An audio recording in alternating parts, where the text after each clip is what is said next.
Hello and welcome. I'm your host, Win Blue. You are listening to the Raptors Reaction Podcast after the Raptors win 122-104 to sweep the Indiana Pacers. This is now the fifth team the Raptors have swept this season, which is pretty incredible. Raptors have completed the season sweep over Indiana, over Atlanta, over Cleveland, which was the first one.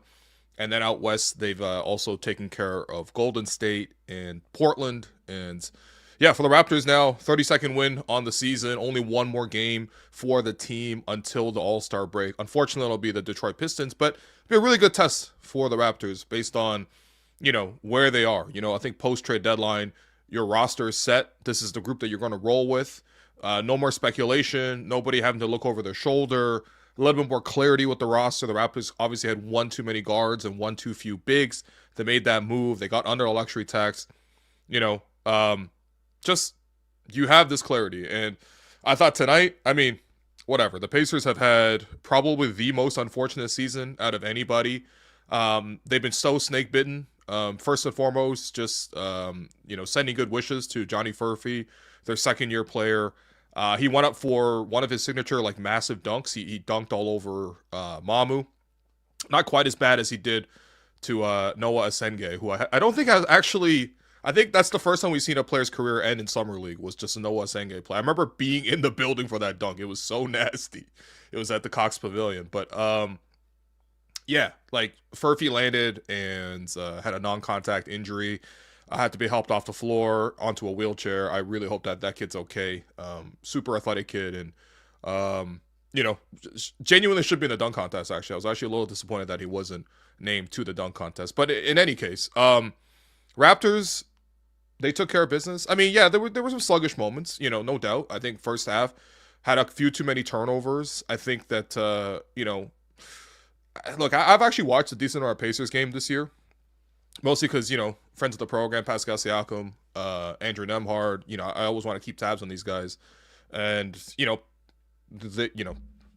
it's the Pacers. They've been so fun to watch the last couple of years. Obviously, this year's not the same without Halliburton, but,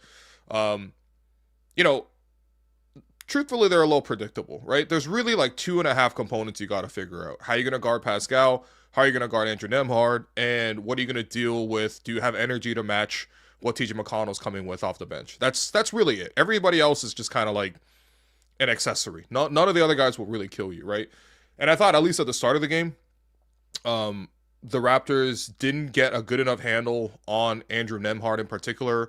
Felt like he was able to get to a lot of spots against Emmanuel Quickley. I don't even think Quickley was playing too badly on defense, but Nembhard's just really tricky, really tough, and he was able to dictate, able to get to some of his signature moves like the step back threes, a couple of the and ones and stuff like that. He's very tricky. He knows how to play physical, driving to the basket, little chicken wing push-offs.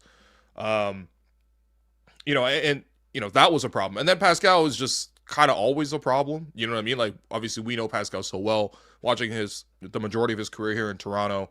It's kind of an undeniable scorer at certain points. He's so relentless, so physical, always going to the basket. Was also knocking down threes as well. So when you have those two elements and the Raptors turn the ball over, that's why the Raptors were down at halftime. I would say the Raptors also weren't great in sort of the rotations in terms of just they looked a little bit slow. There were moments of inconsistency. I thought that Brandon can kind of get his in certain moments, but also didn't touch it in other moments. Scottie hadn't yet fully imposed himself onto the game. And by the way, Scottie Barnes just insane. But in the first half, at least, I thought it was RJ and IQ in particular that I wanted to see more consistency out of. And for RJ, it felt like he had a lot of moments where he was driving to the basket, but then getting stuck under the rim and either getting blocked or turning the ball over. And then IQ was just inconsistent. I think defensively he could have done better against Nembhard, and I think offensively wasn't really knocking down shots. So whatever. Raptors go down to the halftime, down 4. Not the biggest deal, but you expect to take care of business. Third quarter rolls around, and the Raptors come out with just this incredible energy and this incredible intention, and it was all led by Scottie Barnes. Honestly, I was watching that Scottie Barnes performance in the third quarter, and I'm just sitting there, chilling on the couch. I'm laying back, and I'm like, you know what? All this talk about Giannis, maybe Giannis go here, Giannis might go here. Giannis might invest in a company that'll speculate on where Giannis will go. How is that not, some sort? That's some shit that you would see in industry HBO's industry. That's not some shit you should see in the NBA. Okay, that feels so shady beyond. That's not even insider trading. That's like the guy on the inside isn't. Well, I guess that's like the U.S. government with inside trading, with the politicians literally being able to invest in things that they might legislate on. But regardless, put aside the politics. Anyway, all this talk about Giannis, right? All this talk about where Giannis might go, and this for the first time is the time where the Raptors weren't involved when Giannis became available, supposedly available. And I'm sitting back on the couch and I'm watching I'm watching the Scottie performance, and I'm like, we got Giannis at home. You know, we got food at home. This is the classic immigrant experience, okay? Can we stop at a restaurant along the way? Let's pick up some food. I did not grow up eating at restaurants, like almost ever, okay? We got food at home. There's rice at home. We got Giannis at home. This is the type of stuff that Scottie was doing in the third quarter. That type of physical dominance, that type of two-way, relentless, I'm going to come out and I'm going to front the post and get a steal. I'm going to come over, rotate, block a shot at the rim. I'm going to rip down a rebound. I'm going to push the break. I'm going to set up guys going to the basket. I'm going to come down the floor, bully my way through really strong defenders. It's not like the Pacers didn't have some strong wings. It's not, they weren't putting like TJ McConnell on him. They're putting big wings on him. Put him out, push him out the way, muscle him, spin, whatever, and then dunk the ball. Man, like, just that effort from Scottie to start the third quarter was incredible. And you could just tell right there, like, yeah, the game's over, man. Yeah, I know the Pacers are up 4. Maybe they can pinch one here. Obviously, Pascal, Andrew, these guys are very motivated to play at home for them. But nah, man, it's Scottie's house, man. And Scottie said, I'm in my house. I'm going to take my 2 flip-flops off, and I'm going to throw them at you. Like, that's how it felt watching Scottie just beat the ass off the Pacers, man. Like, rebound, dunk. Put back, dunk. If I miss the rebound, if I get the rebound, and if I miss the first shot, I'll get the rebound again. I'll kick it out. I'll dunk the ball. I'll get fouled. I'm scoring in transition. I'm scoring over double teams. You're putting your best guys on me. I'm putting you guys in foul trouble. I'm going the other way. I'm blocking you again. Even the plays that didn't work out for Scottie, like one play, he went strong in the basket with some contact, missed a shot, fell over, probably was some fouls. I mean, Scottie and Darko were complaining to the referee all night about sort of like the lack of calls going Scottie's way. What did Scottie even have for free throws tonight? Like 2? Considering how much, what did Scottie have in free throws? 1. He had 1 free throw, okay? That was an and 1. That's all he had. So all game, they weren't giving him calls. But Scottie's not frustrated with that. He literally looks into the camera as he's falling over. He's like, yo, what the hell? And then on the other end, Emmanuel quickly with an incredible save, pressuring the ball while falling out of bounds, then throws a behind the back wraparound pass back ahead to Scottie, who gets back into the play. Obviously does his little usual like slow up, look at the defense. They didn't even come this time. They know what the deal is. Last time Pascal tried to come in for that, contest on the slow up dunk, he ended up on a poster. So they knew better this time. Goes up for the dunk, looks in the camera again. By the time that third quarter is over, the game is over. And, I mean, the Raptors have had some dominant third quarters, there's no doubt. That's sort of been one of their signature moments on the year, is just how much they play great in the third quarter. I believe they have like 6 now 40-point quarters on the season. I think 5 of them have been just in the third alone. And this time, Raptors win the third quarter 44-26. And the only reason it was 26 is because McConnell had a couple of his like spin, levitating mid-range pull-ups, like whatever. Like, you can have those, man. But like, Scottie turned into Superman, Batman, Spider-Man, Giannis, whoever you want to call it, man. Like, that shit was inspirational watching Scottie just like actually, assert himself on the Pacers. And it was basically game over. And, I think there were other elements to that too. Like, so the Raptors unfortunately didn't, Colin Murray-Boyles was not able to finish this game. He started this game. It was actually supposed to be Jakob will start this game, right? Because Jakob was upgraded to questionable. Jakob finally went through full contact in practice. The Raptors' schedule's finally slowed down enough to have consistent practices again. So Jakob's been practicing yesterday. They made a whole big deal of like, oh, Jakob went through all the contact in practice. Typically, when an injured player is allowed to speak to the media, that means they're very close to coming back from injury, and the intention is that they're about to come back the next game. He was scratched, ahead of this game. Not entirely sure why, but because he did go through a pregame workout. But Nevertheless, you know, he was supposed to start this game, Jakob Poeltl, for the first time in like months, right? Then it was Colin Murray-Boyles who had to sort of fill in that spot. Then CMB, I didn't even see what happened, but obviously he must have jammed up that thumb again. Very, very bothersome thumb of his. And so he couldn't finish the game. In fact, with 10 minutes left in the second quarter, he was already ruled out for the game.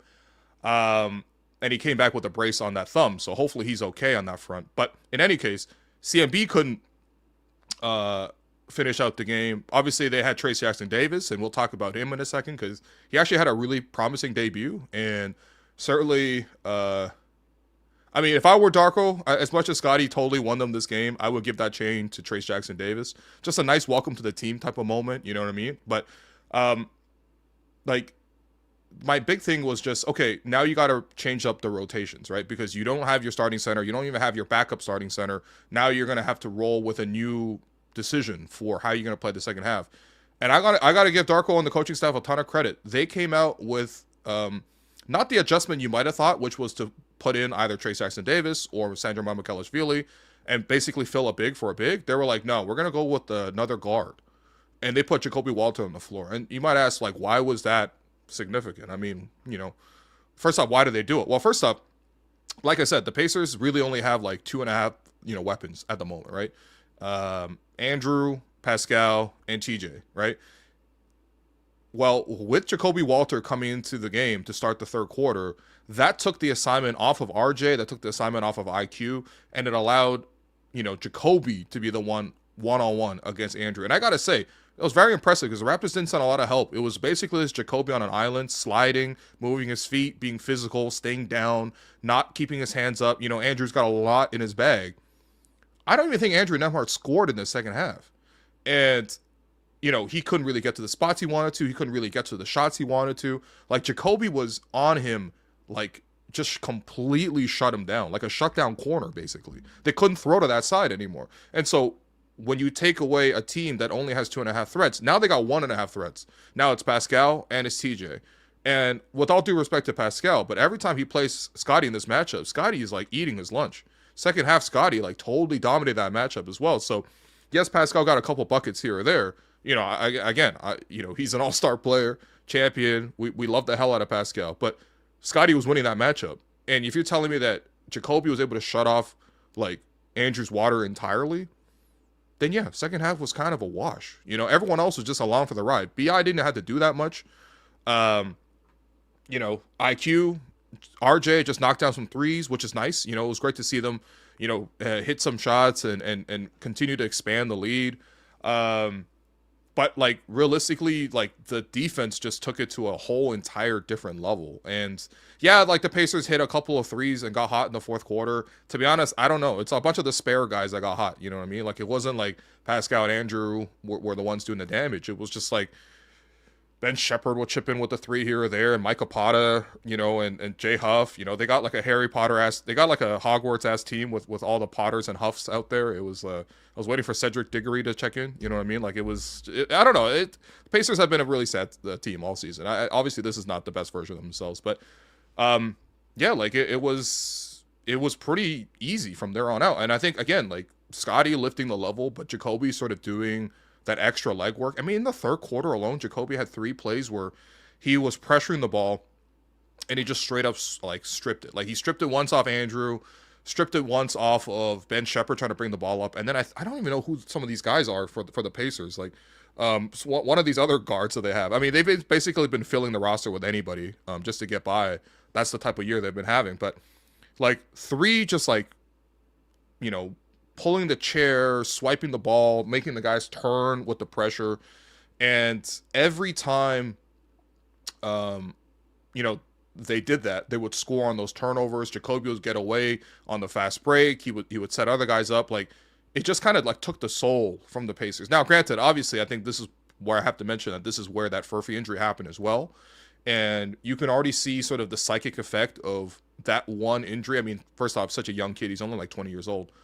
In the classic words of, he was just a kid, but, it was, you could tell how much injuries have like pulled the pin on the entire season and deflated, all the confidence from the Pacers, and it felt like even after that injury, it was just like everyone was like, all right, man, like it's not gonna happen today. It's not worth it. It's not happening this season. Like let's just kind of chill out a little bit. Like the intensity of the game dropped.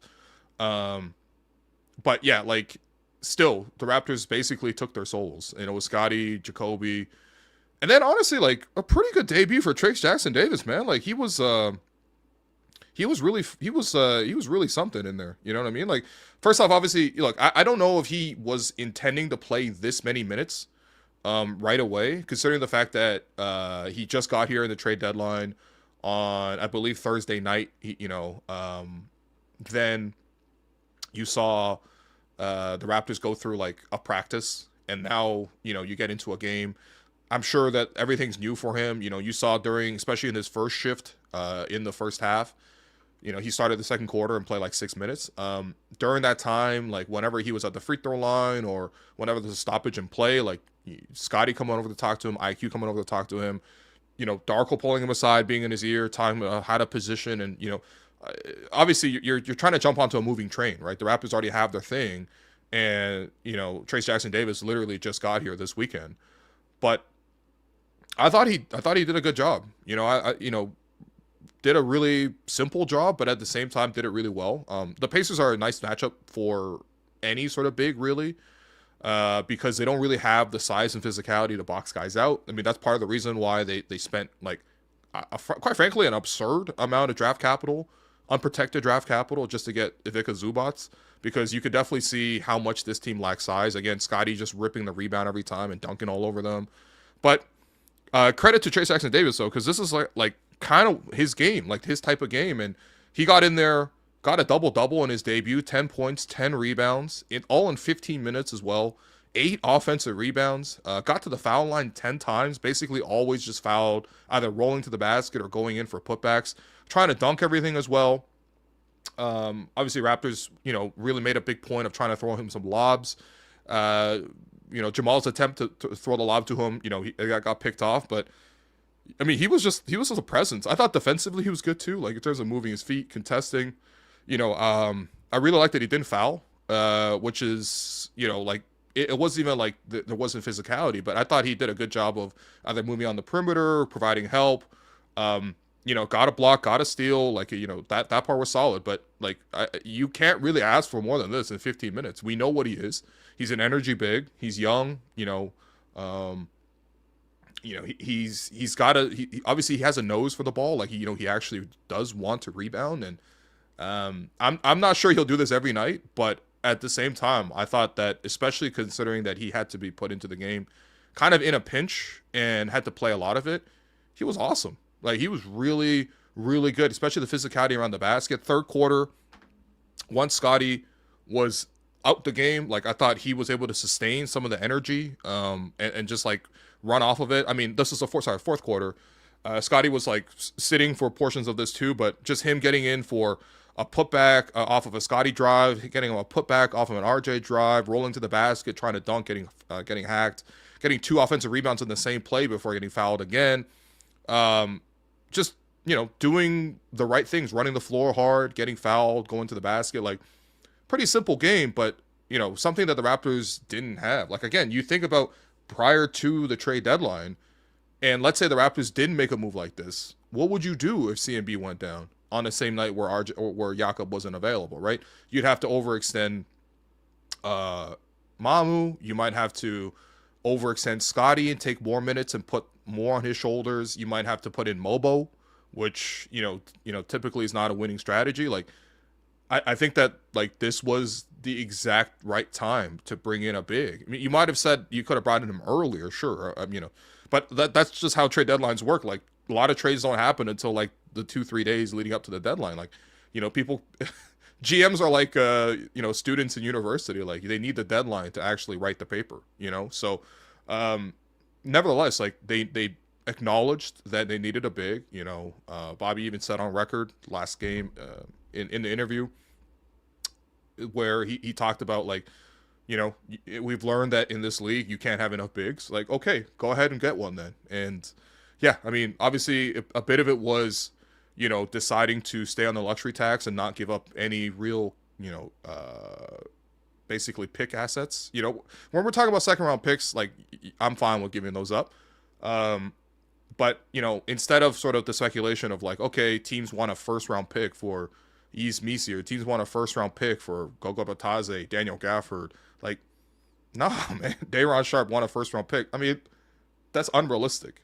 Okay, like especially for those teams, a lot of those guys weren't acquired. I mean, Missi was drafted with first, but you know, Sharpe, Goga, these guys weren't acquired by that team with the first and stuff like that. So why are you expecting first for these guys?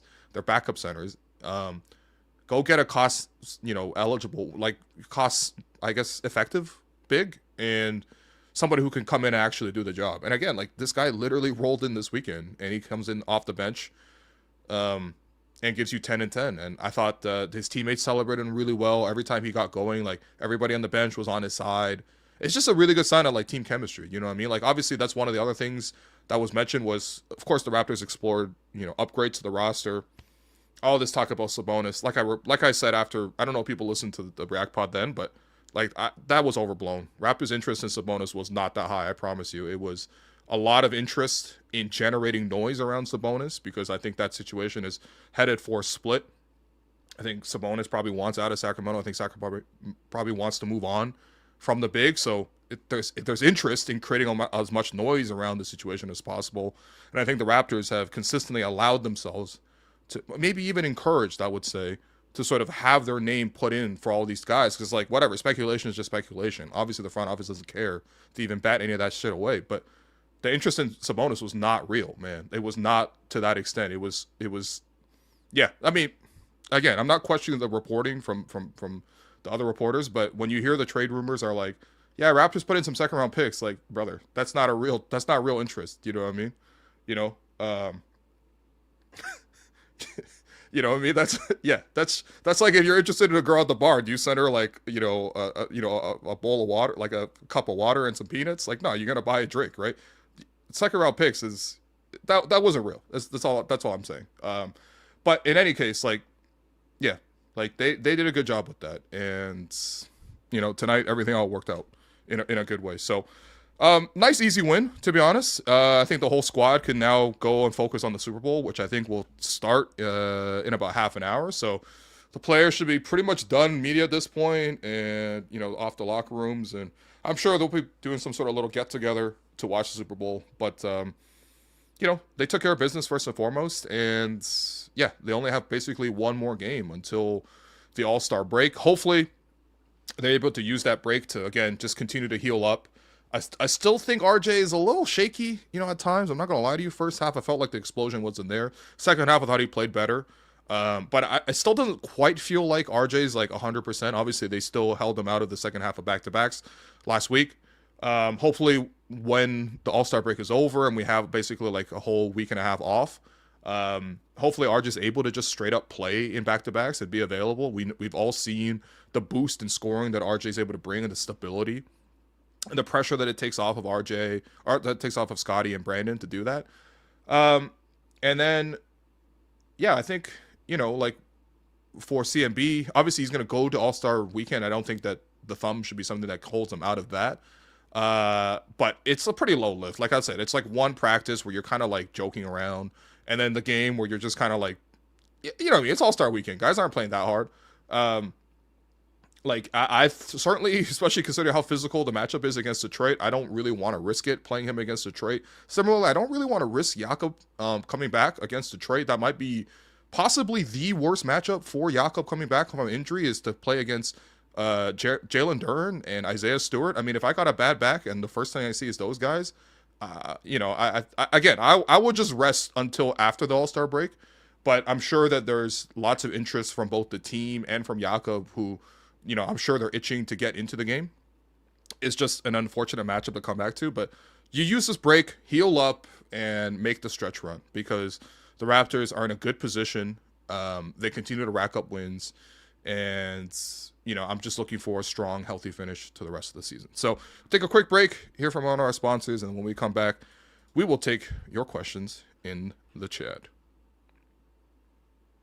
This segment is brought to you by Table Fare and Social. Get your pregame bites and after-work drinks at Table. It's a great location, right across the street from the arena and just steps away from Union Station and the Metrolinx bus terminal. Will, you know I love my wedge salad, but there's plenty of options at table. What should we have next? Oh, we can have salad for days, my friend. Oh, you're talking about salad days? You know I love salad days, man. They got a different salad for every day of the week. You can never get tired of the options there. Oh yeah, I heard about this place. This was your go-to lunch spot forever. You always said the lettuce was so crispy. Man, it's so crispy and fresh, and now this can be your go-to meal before Raptors games. I like that. Grab a pregame salad at Table Fare and Social right across from the arena. Alrighty, we're going to take your questions, but before that, we have some photos to show you, obviously, after the game. With the chain, Jacoby Walter gets the chain, which, you know what, honestly, I think that's also very valid of a pick. Obviously, Scottie's gotten the chain every game. You can't just give him every game. Obviously, he was the best player tonight's, he's the best player most nights, to be honest. But Jacoby, like I said, had a huge impact second half, pinching in, filling in for CMB. Just absolutely shut off Andrew Nembhard's water. And the 3 steals as well. Jacoby played great. Knocked down some corner threes as well. I still think there's moments where Jacoby where he just doesn't look fully strong enough to execute the move he has in his head. Especially when he's driving the ball. Like, he gets bumped off his spot. He has to sort of fade away. I am looking for him to get even stronger. I'm not asking him to sort of, like, become Desmond Bane all of a sudden. But, like, I do think that, like, there's more opportunities for him to sort of build out his game, because the stronger he gets, it's going to, like, amplify everything he does. He's already such a quick defender with the length, tenacious. His mindset is great, 3-and-D type of guy, but there's a little bit of playmaking you can see that he wants to do, and sometimes he can't get to it, largely just because he's not strong enough.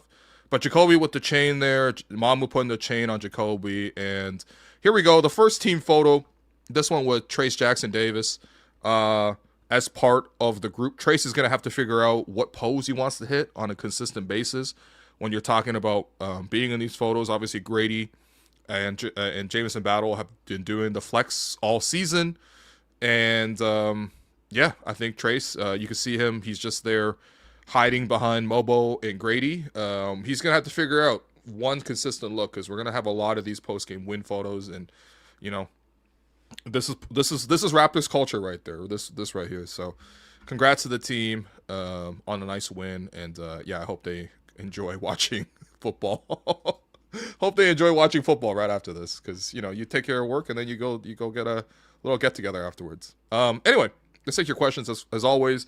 Want to take the questions from people who send in funds first and foremost. Tyler Mackey, always in here sending $7. What up, Tyler? Good team win. Love the intensity that Trayce Jackson-Davis brought on the offensive glass and the Boucher type energy he brings off the bench.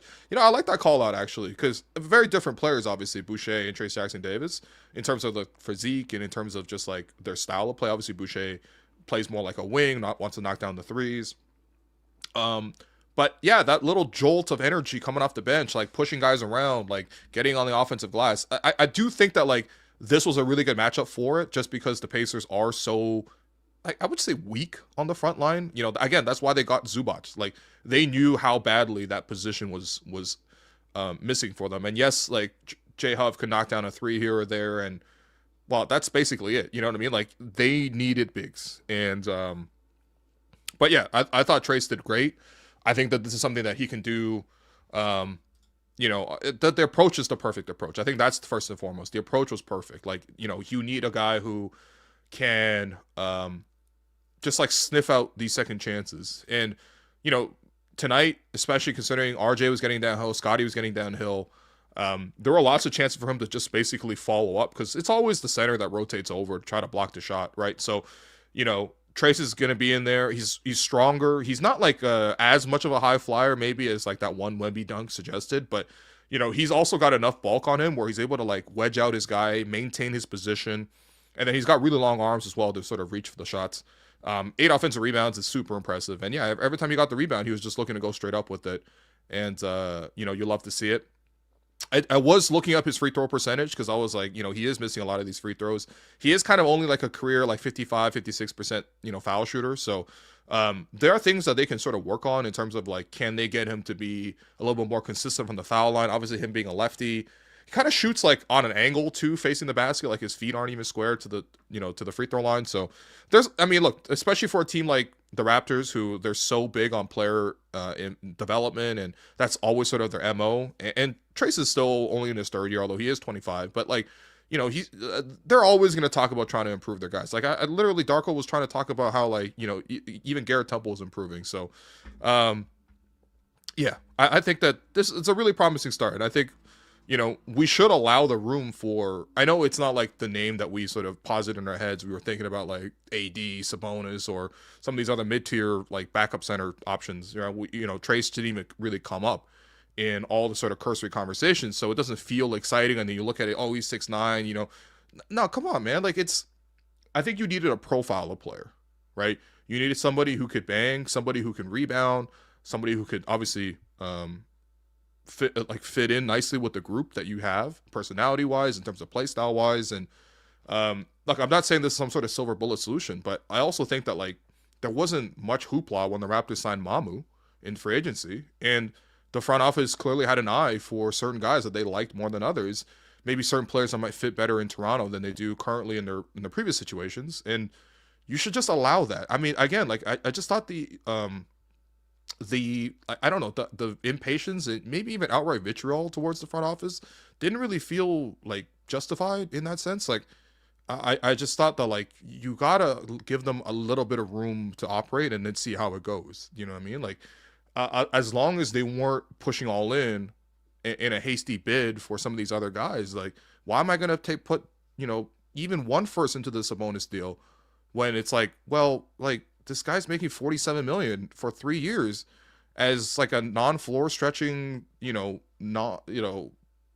center who doesn't really defend either. It's like that's not even a good contract. Like I know we're down bad right now with Jakob being injured, but you still don't want to trade guys at the absolute like low of their value, right? So I think like responsibility and prudence is like a pretty significant thing I want out of my management group.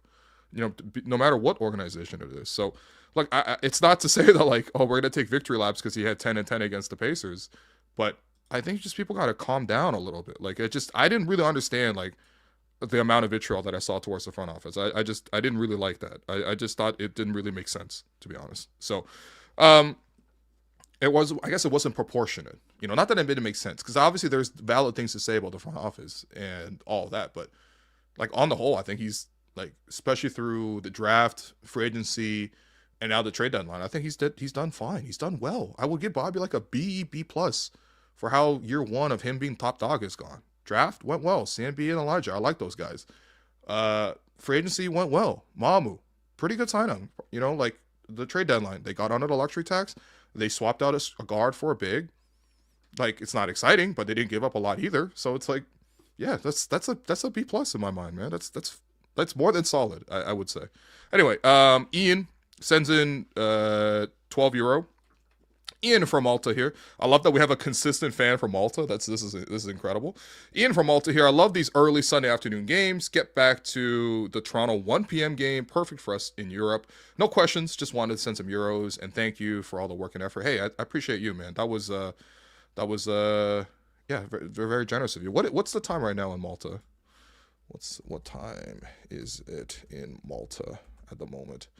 It is 12:11. Okay, so just after midnight. I can see how this is a nice little adjustment. But yeah, the 1 p.m. games. I'm not gonna lie to you. The 1 p.m. games, like I forget, like I don't even remember the last time the Raptors had one of those. But that used to be a classic. It was usually Raptors always playing 1 p.m. games, and then it was always on CBC for some reason. Like Sunday 1 p.m. Raptors on CBC, which was like super rare. But back then, Raptors were on like TSN, Sportsnet, The Score, and CBC. I felt like there was like you had to go look for the Raptors on like 4 channels back then.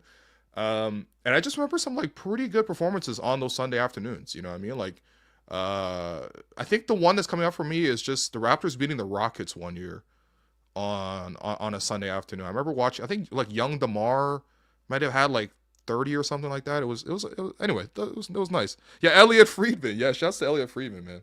And one of the nicest guys in the business too, by the way. I gotta tell people that like, when I first when me and Alex like launched the Raptor show over at Sportsnet, this is back in like 2021. Like I was like, I don't know. I mean, it was a pretty big deal. Like, and I was like, okay, I'm not really sure like how it's gonna go. Like, it's a big step up. Is my style too casual for like the big networks and stuff like that?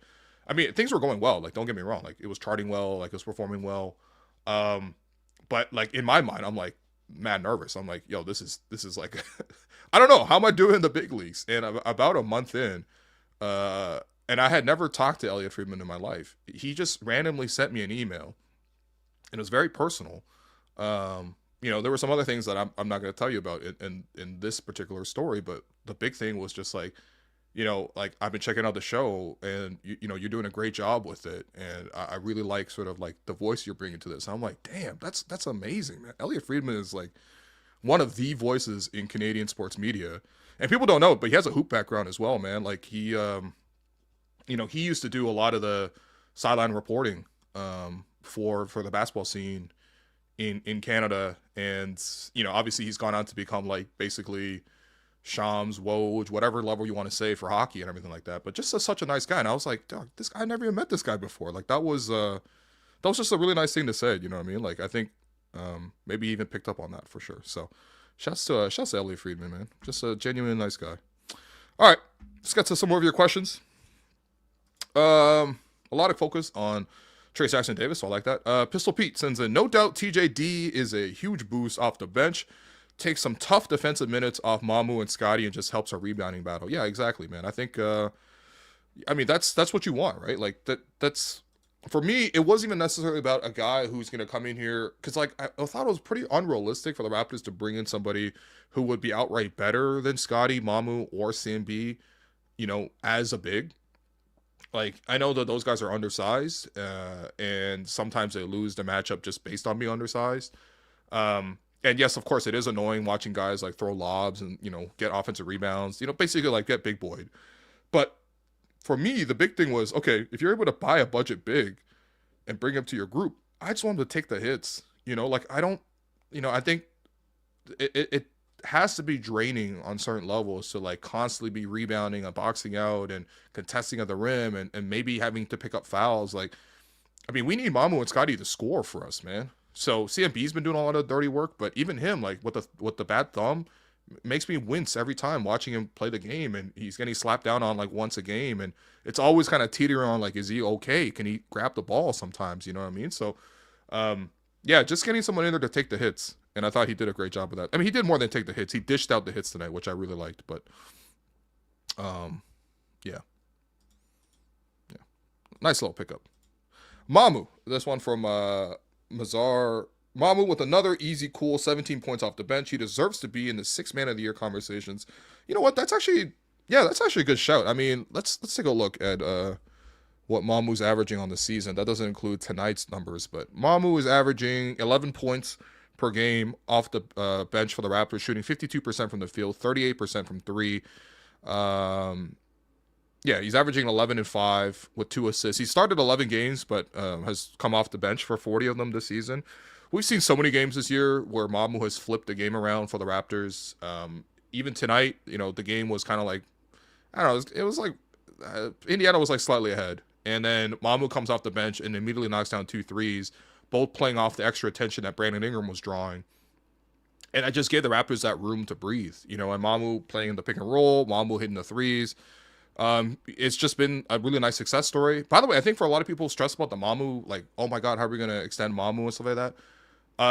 Look, the Raptors obviously don't have like restricted rights on him, and there's a player option, which obviously is going to decline because, he's outplayed that and he deserves an extension, and a raise first and foremost. But like, the cap is also jumping, I believe, like 10 million in the offseason. And the Raptors, reduced their salary bill a little bit here with the Ochai move. Although I guess Trayce Jackson-Davis is on the books next year with a team option, which the Raptors will probably keep considering, it's like 2 million. But like, yeah, I think with the cap jump, like you're able to fit in both Mamu.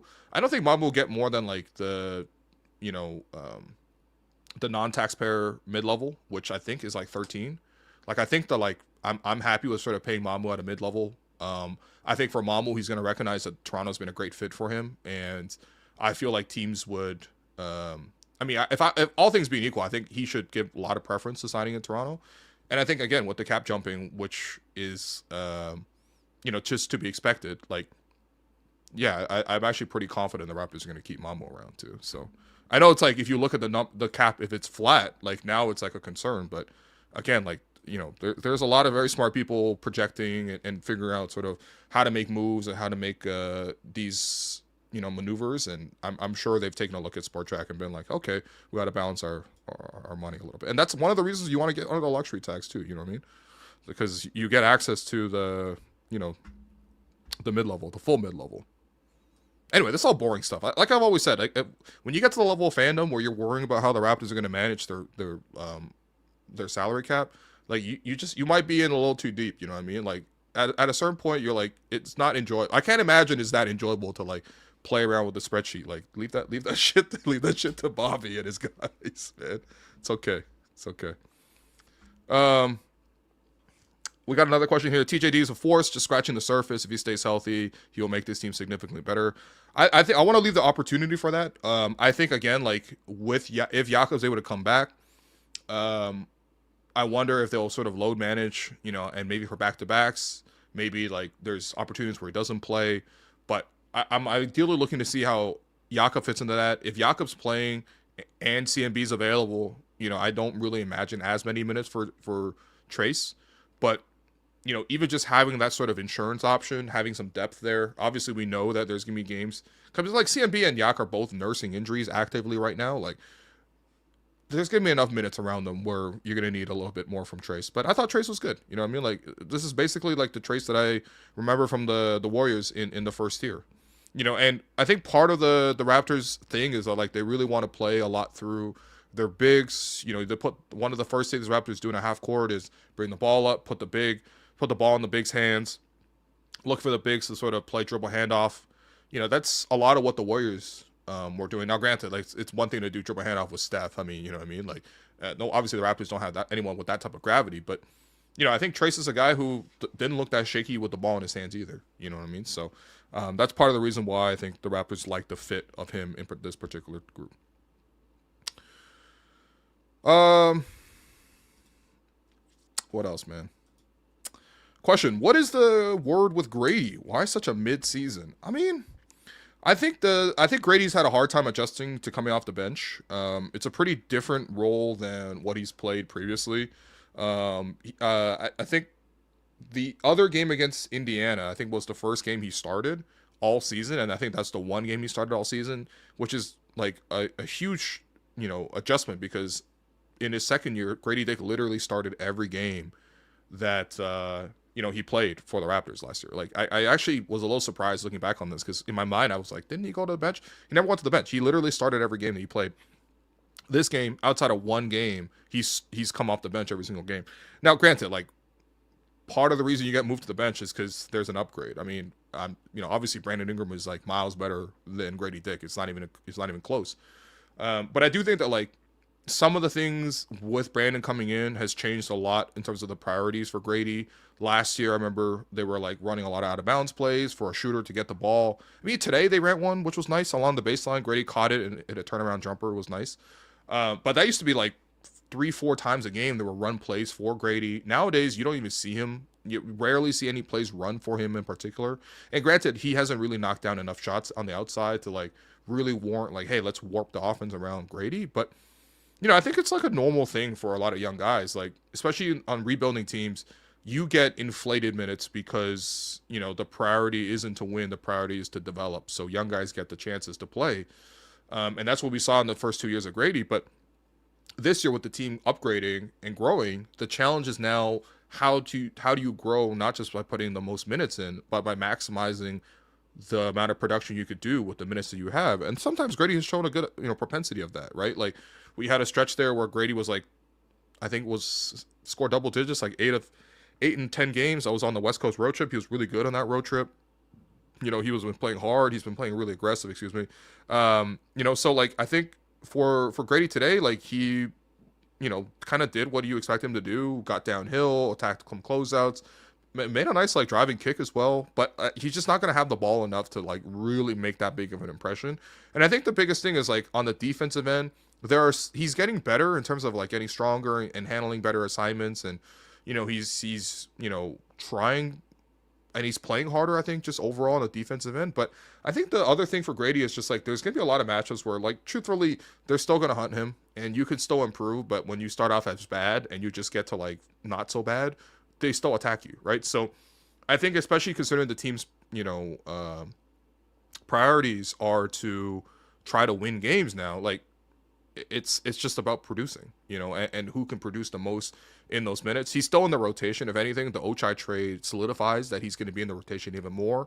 I think it kind of takes another option off of, Darko's hands. Sometimes Darko would go to Ochai as like a defensive specialist. Like, I mean, A, he wasn't stopping anything, and B, he was, cutting off a lot of the offense for your own team. So, like, you have Jacoby, and then you have Grady.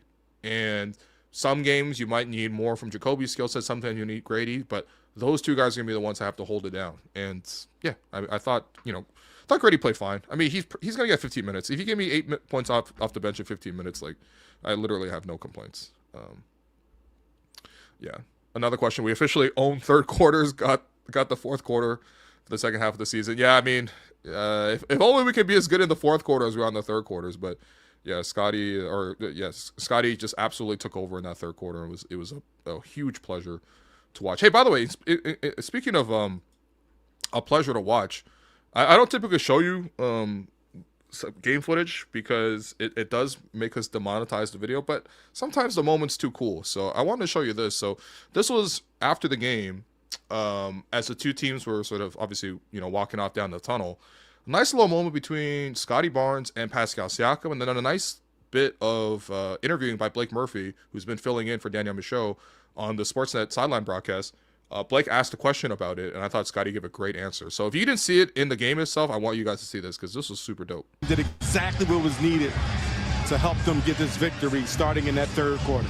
Two former teammates, Siakam and Scottie, they'll see each other in Los Angeles at the All-Star game. And Pascal finished with 18 points. Barnes 25, 14, and 6 assists as the Raptors sweep Indiana here on. Pascal, I love him to death. He was here when I was a rookie. Looked up to him, seeing how he worked every single day, how hard he worked on his game. Like I said, he's my favorite player. I love that guy to death. Man. I thought that was just such a sweet thing, man, because like obviously there was like some level of like, well, I mean, not some level. There's definitely a level of regret based on how that group didn't work out together. I think that there was, definitely some tension that was created between just like obviously having both guys and the franchise basically had to decide which guy to move forward with. I think that obviously moving forward with Scottie was absolutely the right decision. You might even quibble with why did you even have to just pick one? You could have maybe done both. Obviously during that time, the Raptors were playing around with that extension. They were putting on the table, taking off the table. You can imagine how frustrating that was for a guy like Pascal and a guy like Fred, guys who had like won and being all-stars here and really wanted to finish their careers here. But ultimately, whatever, it didn't work out. Put a little bit on management, I put a little bit on the players not working it out. But I guess like they're through it now, and even seeing like the nice comments that Fred VanVleet had for Scottie Barnes, even on this particular program. Even seeing Fred being so happy for Norm, Scottie, Pascal, those three guys, all in the All-Star game together this year. Seeing Scottie and Pascal still have this good relationship, even though like when they play, it's like super spicy. Like I really like how hard they go at each other. Sometimes it's like they don't really smile when they're doing this. You know what I mean? Like Scottie trolls Pascal, Pascal come right back at Scottie. But at the end of the game, when you see this, like that's brotherly love right there, man. And sometimes you gotta let things be bygones, man. Like you're all part of the same Raptor family, man. And that shit was so sweet to see. I really like that a lot. Oh yeah, put a lot on that coach too. Yeah. I don't think Nick was helping much, to be honest. Nick and Masai, I think were too. Well, if I were to make a blame pie for back then, I mean, they will both get a decent share of it too. Like literally, no one was, like nobody was not guilty in that situation. Okay, there's a little bit of blame to go around. Fred, Pascal, OG, even Scottie himself. I'm not gonna lie to you. The second year was a little frustrating to deal with, but like it's all working out. You know what I mean? And like they took the long-term view. they put that belief in Scottie. And again, you look at this game, it's like, dude, of course you would do that, man. Like, look at the player that he's become, and it's all smiles at the end of the day. Do you know what I mean? Like, and I do think about, like, you know, early in their careers, because, like, you know, Pascal and Fred used to be the guys who were first in the gym. Like, before practice, they would, like, practice usually like 10, maybe 10:30, 11, sometimes latest. Like, those guys would come in like an hour and a half beforehand, get all their workout done, and then they would then join the team for the team workout. You know, and that's kind of set like a good precedent for how the players should be. Like, they were walking examples of like what it takes to make it as a pro. I mean, Pascal's the 27th pick coming from New Mexico State, and then before that coming from Cameroon. Like, no basketball background at all, to the point where he's gone. It's like one of the best player development stories of all time in NBA history. Like, that's how impressive it was. You know, Fred going in as a 5'10", 5'11" at best, bro. Like, you know what I mean? He's one of those guys lying about the height on Hinge type of like 6-footers. Okay, like him coming out as like a 4-year undrafted, you know, I bet on myself, and then being the 4-string point guard and making it all the way to the point where he gets a Finals MVP vote. It was massive. It makes All-Star and led the team, and now has become NBPA president and earned the max contract. And, you know, he's led success in both Toronto and Houston. Like, these guys are walking examples of like what it takes to make it as a pro. And the sweet thing for me is, like, knowing a bit of the lore here, those guys came in and they saw how Kyle Lowry and DeMar DeRozan, who were the vets at that time, the stars at that time, how those guys became stars. Because those guys were also not heralded. Kyle was on, by the time he came to Toronto, that was his third team, right? Memphis, Houston, and Toronto, right? You know, never been an all-star until he was like, 27, 28. And DeMar DeRozan, who was the, 10th pick or 9th pick? 9th or 10th, to be honest. I think it was 9th. In a pretty loaded draft. Obviously, like, everyone's focusing on like Blake Griffin and Steph Curry, and even Drew Holiday was like a huge player in that draft. But like the way he built himself up, and like that was the tradition those guys established, was you come in early before everyone else, get your work done before practice. And I think that there is some sort of organizational culture that really trickles through and ideally is able to be passed from player to player. And yeah, there's gonna be always moments of tension and friction when there's a transition in power, when things aren't working out, when you hit a point where you got to make a change. Like, there can always be like moments that are frustrating in those times, but like at the end of the day, man, you guys are all Raptors legends, and I just love to see that. That was such a really nice moment to see from both Scottie and Pascal, and so generous, the two of them towards each other at the end there. And I'll be thrilled to see them all at All-Star, man. I mean, they'll be literally seeing each other in a week. Scottie, Pascal, Norm, like, what a group, man. And honestly, like, you could put, I'm sure there's lots of frustration moments, you know. I live a little game to game too much as well on that front. I think that's like undeniably true, but we have been really blessed to watch a lot of great Raptors, man.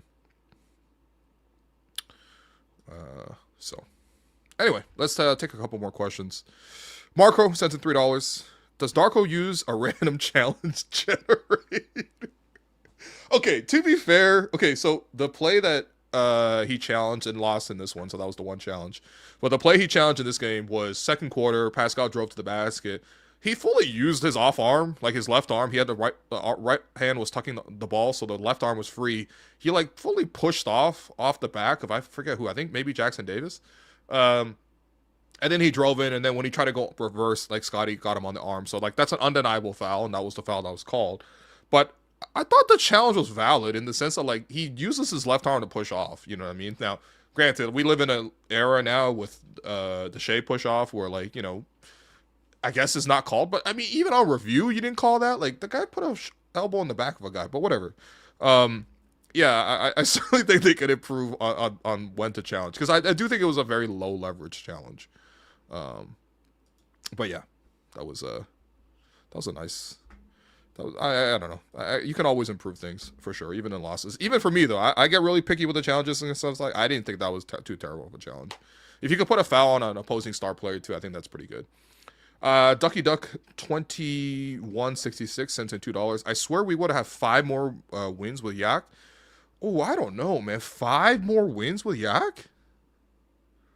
Really? I mean, I'm not saying Yak is not a good player, you know, like a solid, like slightly above average starting center in the NBA, and the Raptors have certainly struggled with centers and not having them available to them. But 5 more wins? I mean, which wins would they have flipped?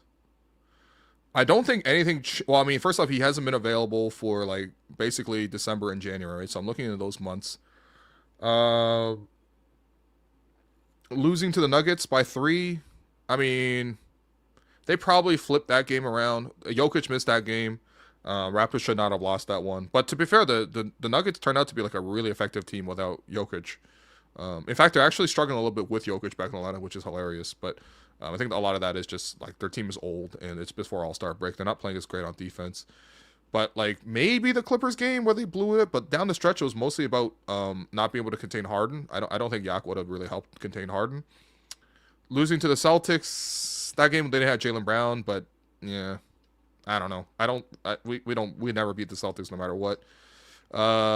The Lakers loss on the first game of the road trip. I mean, they got zoned. Yak's not going to help much against the zone. Maybe the chokes against Orlando and Minnesota. Maybe he could have flipped a little bit. Maybe one of them. But again, like a lot of that was just they couldn't guard like perimeter players. Like it was Bane who went off and then Ant who went off. Actually, I don't know. Hot take, but I don't think Yak's injury really affected the Raptors as much as it should have, to be honest. Because I'm looking through the schedule, and maybe he would have flipped like 2 games. To be honest, the Raptors have actually done really well without him.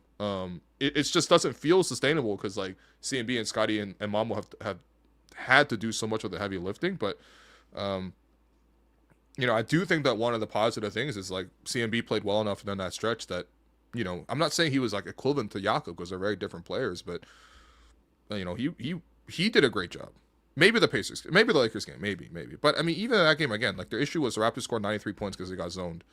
I don't know if Yak would have flipped that game, to be completely honest with you. So, Scottie is unintentionally hilarious. Yeah, I mean, it was very funny for him to look into the camera after the non-call and then as he was cherry picking or late to get back in the play, the ball literally just comes straight to him. Again, like a sensational save by IQ. I don't know why Matt and Alvin weren't as impressed with the save because I was like, he's like fighting a guy, stealing the ball, and then as he's falling out of bounds on the sideline, whips a behind the back pass perfectly to Scottie, and then Scottie dunks it. And then Scottie looks in the camera again.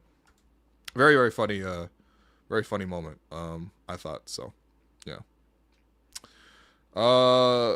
Let's take a couple more questions, but you know what? I think this would be a good time to tell you this. It's not too late, okay? It's not too late. Super Bowl starts, well, I guess it just started. So if you are planning to watch the Super Bowl, maybe you're like me, you're probably going to only watch like the halftime show and then the second half type of thing because I'm not a big football fan.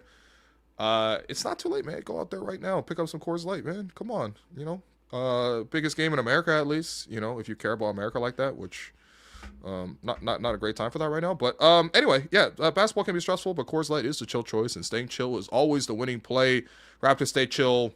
Well, just chill in the first half. Second half, there was no chill from Scottie, no chill from Jacoby, and that's how they got the win here. But just let you know, you can get the Coors Light, put it in the fridge right now, take it out in a couple minutes, and the mountain's going to turn blue. That means the beer is as cold as refreshing as the Rockies themselves. So when the game heats up, why not make the chill choice by grabbing a crisp, refreshing Coors Light? Find Coors Light near you. Visit CoorsLightShop.ca. Celebrate responsibly, and you must be of legal drinking age. Okay, we'll take a couple more questions, and then we'll get out of here, because realistically, I'm not going to try to compete with the Super Bowl. That's kind of nuts. Yeah, well, let's... First one, good question here. What do you think was said at halftime to light a fire under the team? Very different energy in the second half. I don't know, but I think that like public facing Darko and like I guess like what he shows the team internally is like pretty much established as 2 different characters, and I'm sure that like obviously the adjustment was really good. Beyond sort of any motivation, I just thought the adjustment to start with Jacoby in the second half to and how good of a job he individually did on them hard. That's why he got the chain, and that's one of the reasons why the Raptors got the win. So that was good, but I also think that like. Look, it's Scottie turning it on to that degree. Like, I mean, it was just like, I think he played like 7 or 8 minutes in the third quarter. Like, it was exhilarating, man. Like, it was so impressive. So, yeah, I mean, I'm sure it was a variety of factors, but your leader stepped up and your coaches made good decisions, and they won the game. And honestly, that's maybe one of the things they need to address, too, is just like, maybe you don't always have to rely on the third quarter to flip the game for you, but, you know, the thing with coaching and management is just like, you're always just trying to like build on something. Like, you're like maintaining like an ice cream cone as on a hot day. Like, it's melting here, you gotta like accommodate for this leak, then you're gonna try to like build on top. It's a very fluid thing that you gotta manage, and you're playing whack-a-mole at different points too. And I think on the whole, like, yeah, both Darko and Bobby have done a really good job managing this team this season. So apologies if you already discussed this, but why does Scottie see red every time Pascal's on the court? Honestly, I really do think it's like a friendly rivalry thing. You know what I mean? Like, I think that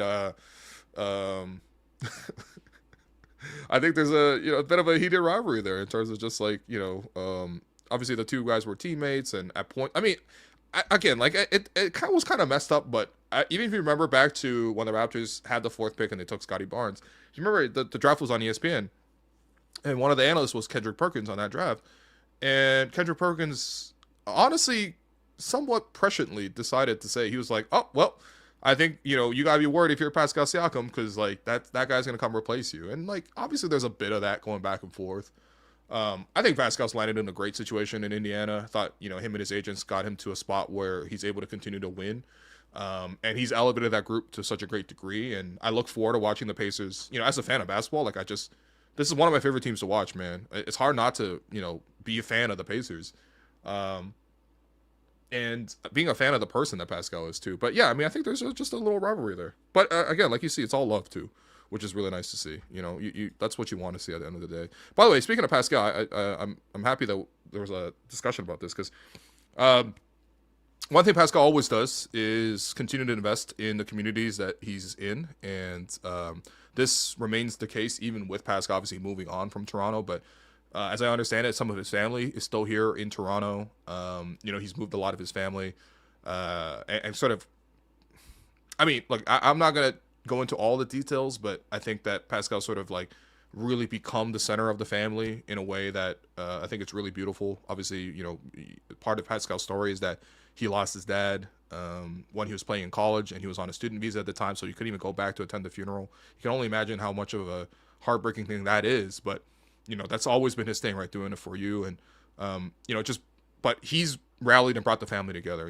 His brother, I don't know if he still works with 905, but his brother was always around. I believe his sister's around too. And I think especially after Pascal got settled in Indiana and obviously got the max deal there, which he was, well deserving of. You might even argue Toronto should have just given that max deal, whatever. Again, management can get a little bit of the blame pie on that front. But, once he secured that portion and figured out, okay, how he's going to, continue winning and continue making, the money that he deserves, he really turned a big focus of his towards improving and, building out his PS43 foundation. And a lot of those initiatives were started here in Toronto, in Canada as well. We've seen him partner with like the University of New Brunswick, and, bringing scholarships that he was funding, personally going out there and receiving, I believe, an honorary degree and everything like that. And yeah, if you know anything about sort of basically African parents and the way like especially African like diaspora operate, like they're like education first, especially for that generation, And I think that it's really beautiful seeing what Pascal's doing. A lot of his initiatives are in education. This one, the Pacers were in town on Saturday night and obviously today on Sunday. So he spent that off day and Saturday, and he posted here, back in Toronto with the next generation at our Pascal 43 Foundation Data Dunkers program. This is a program that's been in place for like at least, like I believe 5 or 6 years now. These kids aren't just learning the game, they're learning how data, curiosity, and creativity can open doors on and off the court. Basketball's entry point. The real win is showing them what's possible. Grateful to everyone who pulled up, and especially Dell and Humber College for sort of chipping in on this front. I mean, I've heard about the stuff that Pascal's done, and he's like personally spent like six digits to essentially like just buy like hundreds of laptops for the schools and stuff like that. Like, and I don't know, obviously like athletes setting up charities, like this is sort of part of, there's a financial aspect to this. I'm not saying that, but like I think the big thing is it starts from the heart in terms of like the type of person they is, man. And Pascal was an inspirational person, man. Like, you know, not a lot of athletes are doing it like Pascal, and I think that it's just really beautiful, man. I think you're gonna always root for Pascal, because, you know, of the character of the person. You know, it makes it really easy. And also, shouts to the Pascal's social media team. They always manage to do a great job capturing everything. Shouts to Dude, man. Real dude. So, all right. I think that's enough. I'm probably gonna go pivot to watching football as well. But let's wrap up with the 3 stars and we'll get out of here. Tomorrow we will do a show. We typically do shows in the morning, but I'm busy in the morning, so we'll do one in the afternoon. We'll look out for that one. But for this one, 3 stars. And honestly, I think it's pretty obvious who the 3 stars are. First star is going to Scottie Barnes, 25 points, 14 rebounds, 6 assists, 2 steals, 4 blocks. Another 6 stocks for the Depoy. I mean, it's just unbelievable. Like, such a dominant game. Enough said. Like, you, honestly, even watching the highlights won't suffice. You need to watch the game footage, okay? To watch the first 6 minutes of the third quarter, and like literally Scottie making every play. It was breathtaking. Like I said, man, we got Giannis at home, man. We good. You know what I mean? Second star, I'm gonna give that to Jacoby Walter. I really like this defense. I know it's only 6 points, 4 rebounds, 2 assists, 2 steals, and a block, but Jacoby's defense was massive. Helped really turn the game around. And then third star, I'm going to give that to Trayce Jackson-Davis. Welcome to the team. Double-double on your first day. What a way to make an impression. All due respect to RJ Barrett and IQ, who also did well filling around the edges, and Sandro as well. Obviously a big team effort, but those 2 guys, I thought, especially coming off the bench, gave the Raptors a nice boost. And the Raptors bench doesn't usually play that great, but tonight they stepped up and they were huge in controlling the game and ultimately winning the game. Gerald Henderson Award for who randomly torched the Raps. I mean, you know, I'll give it to Jarace Walker. He swiped Brandon Ingram's dribble a couple times. That's the extent that I'm going to give, okay? Jarace Walker for swiping the dribble a couple times. You know, congratulations to you guys. So, all right. Thanks everyone for listening. I appreciate you guys. Again, respect to, you know, Pascal and the Pacers.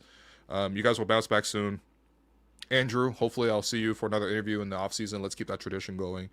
And yeah, as for everyone else, I appreciate you guys. We'll do another show tomorrow. And yeah, we'll be down on All-Star Weekend next week. I'm already very excited, making a lot of LA plans, making a lot of plans to go up to the Bay as well. You know, it's about time I get out of this snow. But I appreciate you guys. W's in the chat for Karem. Prayers up for Johnny Furphy, man. I mean, that was such an unfortunate thing to see. And yeah, just enjoy the rest of the day. Peace, guys.